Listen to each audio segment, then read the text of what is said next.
relationships are ordained by God, and I fully believe that. You know how, like we were talking today, you have a destiny, you have a purpose.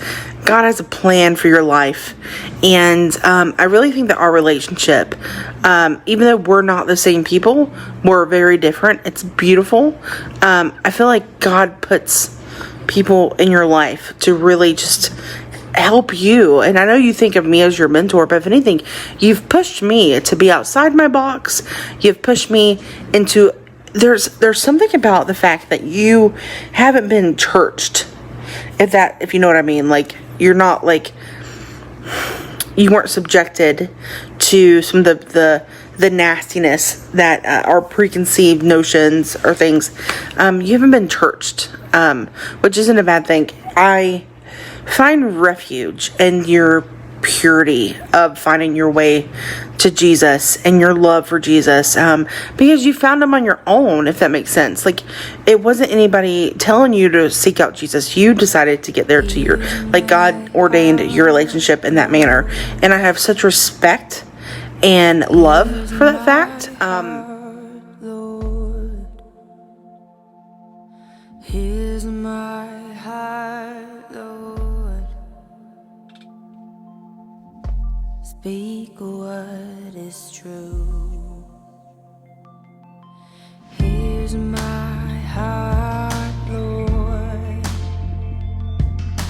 Here's my heart, Lord.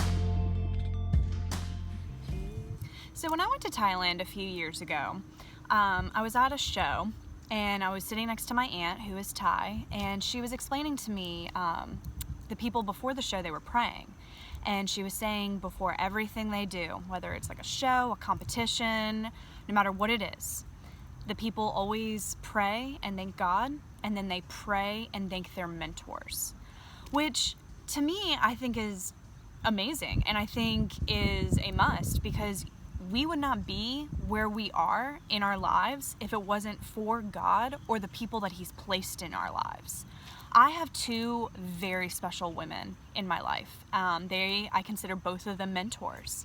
And one of them is who I just showed. And Brooke is my eyelash trainer and my microblading teacher, which is part of my, my business. And I never thought when I met her that she was also going to be a spiritual mentor, which is amazing. Brooke went to Bible college, so I learned so much from her. She also does my eyelashes, so anytime I'm on her table, I can't explain our connection, but it's an amazing experience. So I don't know, God will place people in your life, and you need to show gratitude and respect. I would do anything for my mentors, anything, because they have brought so much into my life. You're so special. And talking to you today was the first time I actually realized and I vocalized some thoughts that it's so amazing. God is so good. It's the first time I vocalized some truths that have happened in my life. And I'm so thankful for that. Like, for 10 years, I've been a hurt, bruised crybaby. And some healing has needed to happen. And I feel like I've allowed myself to get to a place where I allow God to heal me. God always wants to heal us. He always wants to take care of us. It's getting past ourselves and allowing ourselves to be at the spot where God wants us to be. And one thing that I've always been told that I love is whenever you backslide and wherever you were at with your walk with God, wherever you drop the ball in your relationship with God, whenever you pick that ball back up, you're at the same spot. You're at the same knowledge. You're at the same emotional level that you were at. You're at the same spiritual level you were at. When I dropped the ball in my relationship with God, I really didn't ever think I could pick it back up. I really didn't think that I was worthy of picking it back up. I really just saw myself as a failure. Honestly, like I told you, I have stress dreams about dropping out of Bible college. and going back and fixing things. Like, for the past 10 years, I've had these dreams, like, maybe once a month, where I'm in Bible college, or I go back to Bible college.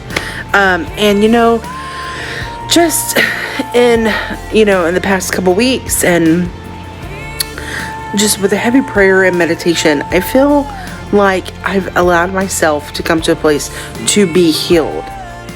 So I'm really trying to keep my videos, I really ideally wanted them to be 5 to 10 minutes max, because I understand, like, it's easy to lose people's attention, and especially like if I see videos that are like 40 minutes long, I'm like, what the? Okay, so trying to keep this short and sweet. All week I have filmed clips, and I have watched them all back, and I can't use any of them.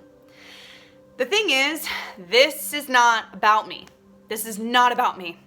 And it's like trying to find that distinguishing fine line of like me sharing the word, but also like I am the face of this. So it is, you know, scary. Like, I'm 100% putting myself out there. And I don't like doing that because I have social anxiety. So the thing I wanted to share and explain is Matthew's 5. Starting at Matthew's 5:3. When I read this was probably one of the first things I read in the Bible when I finally picked up a Bible. I had tears coming down my face when I was reading this. Just straight up tears. It was so weird. I've never connected to something so much in my life. So I'm going to read it. Blessed are the poor in spirit, for theirs is the kingdom of heaven. Blessed are those who mourn, for they will be comforted. Blessed are the meek, for they will inherit the earth. Blessed are those who hunger and thirst for righteousness, for they will be filled.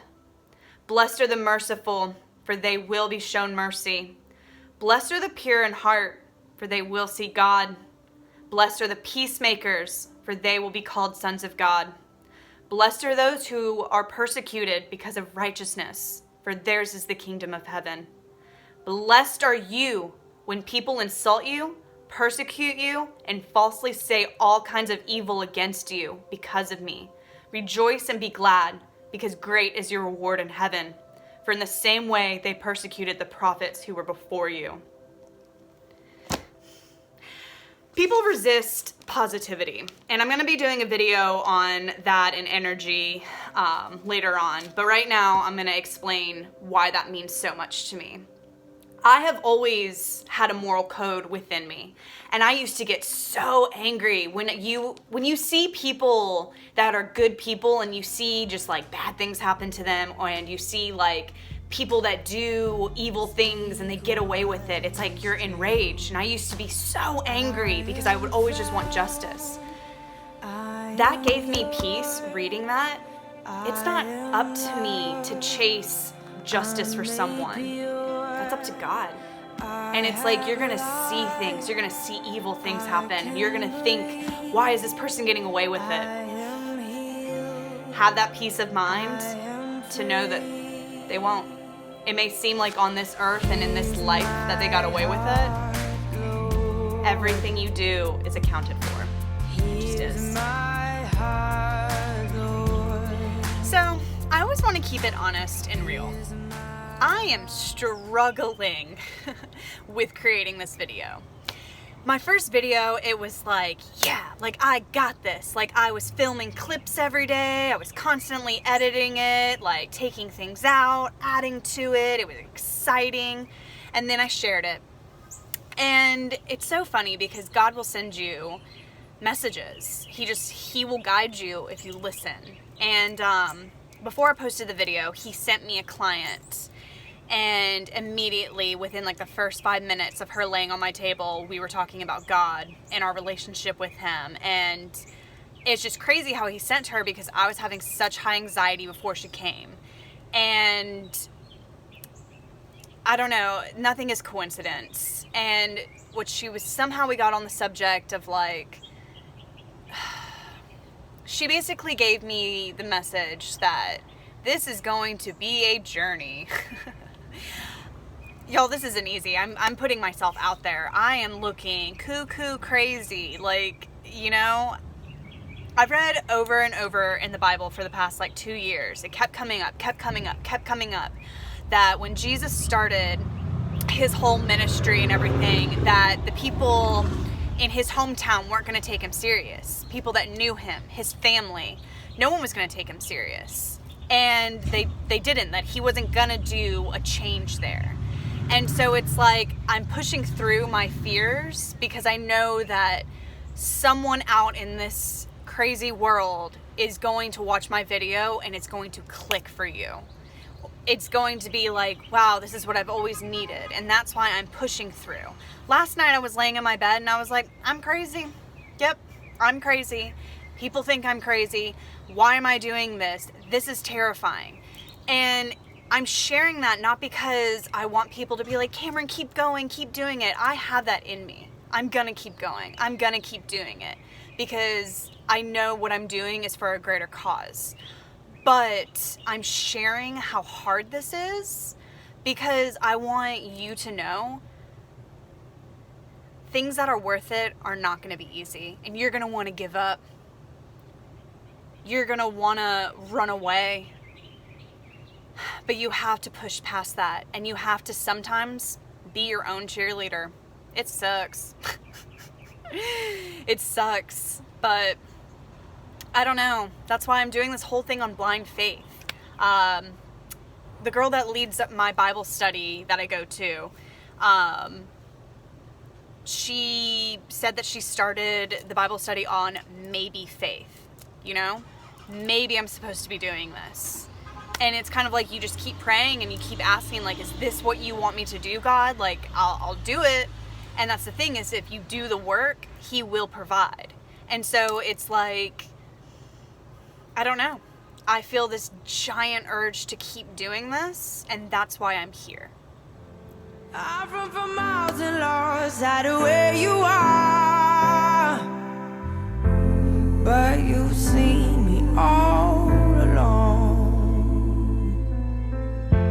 Maybe I'm the last to know when I've gone too far, and yet I'm always by your side.